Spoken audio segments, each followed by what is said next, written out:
voy a pasar a la parte metodológica y quiero decirles por qué hemos diseñado este diplomado de esta forma. Vamos a pasar el PowerPoint.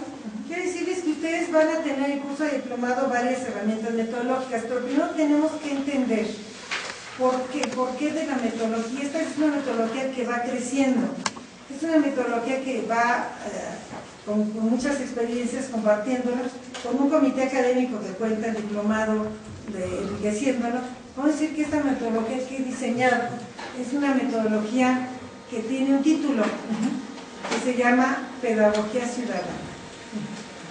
Vamos a trabajar entonces sobre la presentación de la metodología. A mí me gusta mucho compartir esta frase, ¿sí? De todas las victorias humanas les toca a los maestros en parte el mérito. De todas las derrotas humanas les toca en cambio gran parte de la responsabilidad. Ningún maestro honrado o maestra honrada que medite esta verdad puede ser indiferente a sus sugestiones, no puede ser indiferente tampoco a la suerte de los ideales de los hombres y mujeres que quieren dar a la sociedad una forma de vida más justa y a la civilización un sentido más humano.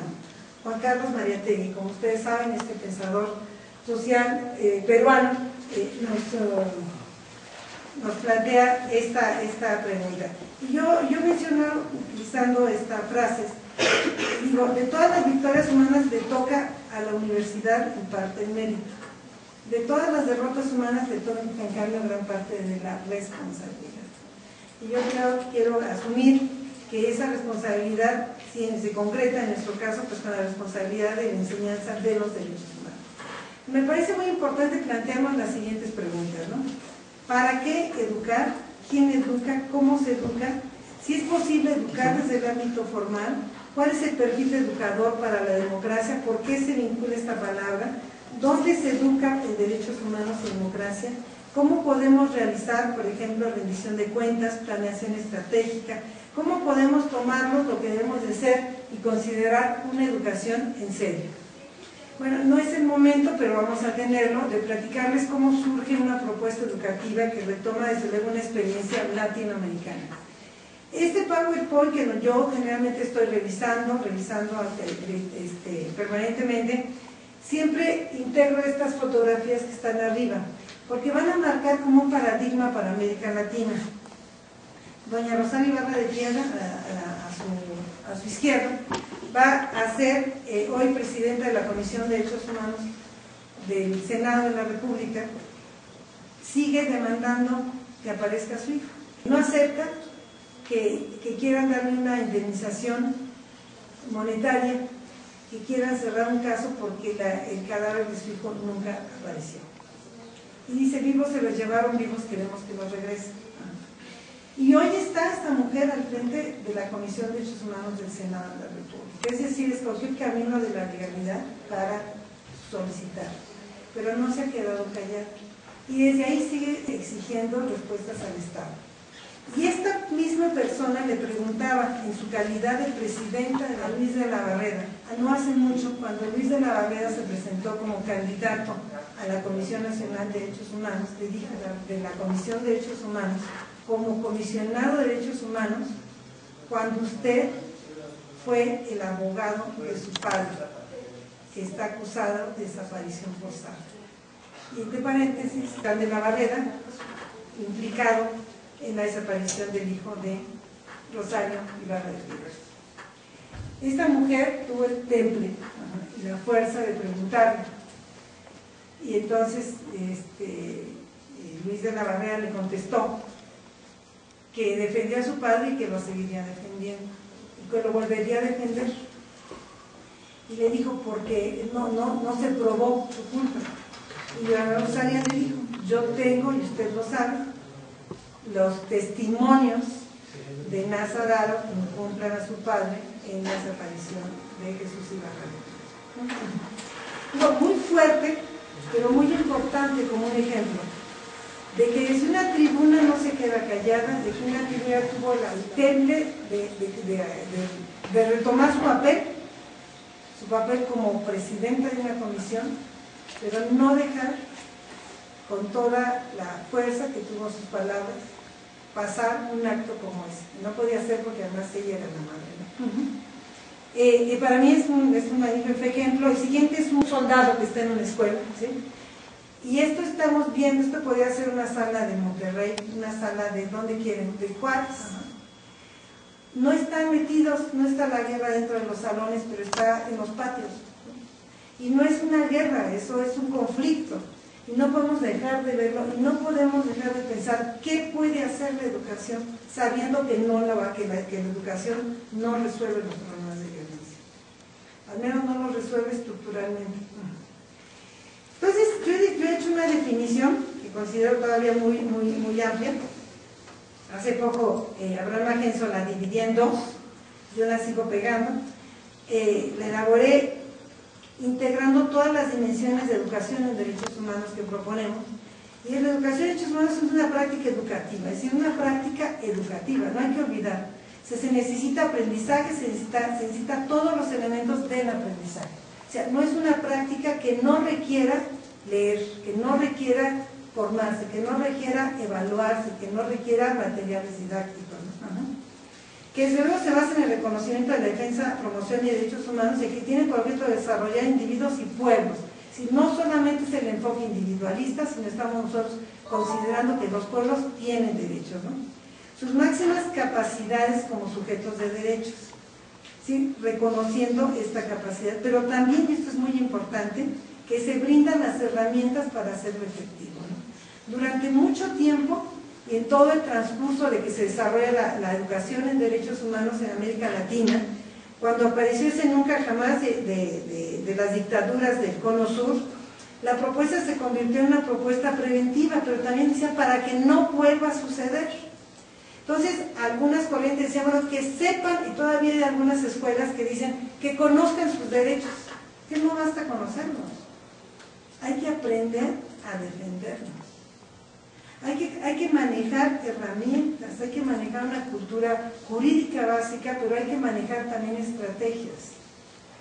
Una educadora brillante que siempre invitamos a nuestros encuentros es, por ejemplo, Rebeca Estrada, que es química y es la presidenta del movimiento jurídico del Barzón, y me gusta mucho que integramos sus demandas pedagógicas en el informe que entregamos al relator de derechos humanos, porque ella integra talleres muy importantes para la vida cotidiana de muchas familias que se ven desalojadas de sus viviendas o que se ven con problemas de crédito, y tiene uno entre sus múltiples talleres que me parece importantísimo, que se llama Conoce tu expediente. Conocer su expediente es una obligación para quien quiere defender sus derechos. Entonces, es esta educación en derechos humanos, que no solamente es la educación que aprendemos en la escuela, no solamente para que yo sepa que hay un mecanismo, sino para que me llegue a buscar qué necesito y cómo me sirve la educación en derechos humanos, ¿no? Entonces, ese va a transitar entre este ámbito formal y no formal. Para hacer estos derechos efectivos, se trata de una formación que reconoce la dimensión histórica, es decir, no estamos hablando de una educación light, ni mucho menos de una contraeducación. Incluso les vamos a obsequiar en su momento, al final, les vamos a mandar los documentos, un libro en el que hablo yo de la educación en derechos humanos, en la educación superior, y ahí menciono que tenemos que tener mucho cuidado para no realizar lo que se puede conocer como, no solamente como una contraeducación, sino como una doctrina irregular de la educación en derechos humanos. Y retomo las palabras de un especialista en infancia que habla de la doctrina irregular de los derechos de los niños. Por eso las asimilo diciendo que hay una doctrina irregular. Una doctrina irregular que, por ejemplo, se transmite mucho y muy formalmente a través de los programas educativos. Hoy nos hablan de cultura de la legalidad. Y en esos libros de cultura de la legalidad, de repente puede aparecer que necesitamos conocer la ley. Puede aparecer que necesitamos combatir la corrupción. Puede aparecer que se tiene que combatir la impunidad. Lo que rara vez aparece es quién tiene la responsabilidad de hacerlo. Y no aparece, por ejemplo, la responsabilidad del Estado. Entonces, es trasladar en muchas ocasiones a responsabilidad del individuo la cuestión de seguridad, como si no fuera responsabilidad del Estado garantizarnos lo que dice la legislación nacional e internacional, la seguridad. Uno debe de transitar en las noches y los niños, los jóvenes deben de ir a los parques y no ser detenidos. Yo no diga, no se iba a decir no ser asaltados, pero tampoco ser detenidos por policías corruptos, ¿no? Tenemos nosotros es que trabajar también en nuestro territorio, en nuestra realidad. Y tener mucho cuidado en identificar esa doctrina irregular. Esa doctrina irregular que pretende dar compartimentos estancos, ¿no? Si ya integramos educación para la legalidad, entonces ya resolvemos un problema, ¿no? O integramos en su caso conocimientos de equidad y ya se resolvió la cuestión de género, ¿no? O ya integramos una materia de pluriculturalidad y ya se resolvió la cuestión de pluriculturalidad. Nos necesitamos nosotros trabajar desde una dimensión integral, articulando todos los derechos desde su integralidad y en su relación de interdependencia y además su vinculación con la democracia. Derechos humanos no está de ninguna manera aislado, sino articulado a la democracia, al desarrollo y a la paz. Y tenemos muchos textos que van a ustedes tener acceso a nuestra página y además a nuestra biblioteca. Tenemos nosotros una serie de declaraciones, ya incluso desde un enfoque latinoamericano, ¿no? La Declaración de Mérida, el Encuentro de Lima de Educadores, la Reunión de Gobierno sobre Promoción y Protección de Derechos Humanos, un plan latinoamericano, la Declaración de México. En muchos de estos hemos participado, hemos tenido la suerte de participar, o también ya en la antigüedad nos ha dado el privilegio de tenerlo, de tal manera que existen una serie de mecanismos muy importantes que tienen un marco para trabajar incluso desde una perspectiva latinoamericana. Y después, bueno, trabajamos aquí muy brevemente alrededor de unos principios que hemos ido articulando y enriqueciendo, ¿no? Consideramos, como considera el Plan Mundial de Derechos Humanos, que la educación en derechos humanos y para la democracia es en sí un derecho fundamental y una condición esencial para el pleno desarrollo de la justicia y la paz. El ejercicio de este derecho contribuye a preservar la democracia y asegurar su desarrollo. Sí, aquí hemos vinculado democracia, desarrollo y derechos humanos, ¿no? Pero también queremos decirle que tenemos que considerar otros marcos, no solamente la Constitución, no solamente la Declaración Universal, sino debemos que ver la educación en derechos humanos, y a muchos de ustedes les concierne, sobre todo a los funcionarios públicos. Acuérdense que estamos nosotros también con compañeros funcionarios públicos, donde seguramente el licenciado Quito sabe, en Oaxaca, que existe una declaración de defensores de derechos humanos que el gobierno de México ratifica.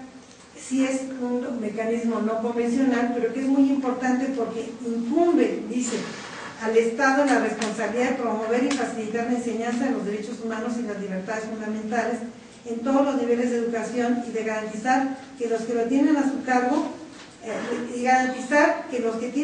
la formación de abogados, funcionarios encargados del cumplimiento de la justicia, personal de Fuerzas Armadas y funcionarios públicos incluyan en sus programas de formación elementos apropiados a la enseñanza de los derechos humanos. Si hay una obligación de los estados. De hecho, ya tenemos nosotros con presupuestos para formación en derechos humanos, como hay presupuesto para formación desde perspectiva de género. Y no crean que porque fue algo que llegó gratuitamente, fue una demanda de la sociedad civil, un compromiso que los estados asumieron y hoy existen presupuestos. El problema es que muchos de estos presupuestos nos dan formaciones que a lo más que llegan cuando llegan es a sensibilizar, pero no se hace realmente una formación y mucho menos se busca aplicar un enfoque de derechos humanos en nuestro ámbito profesional. Porque ustedes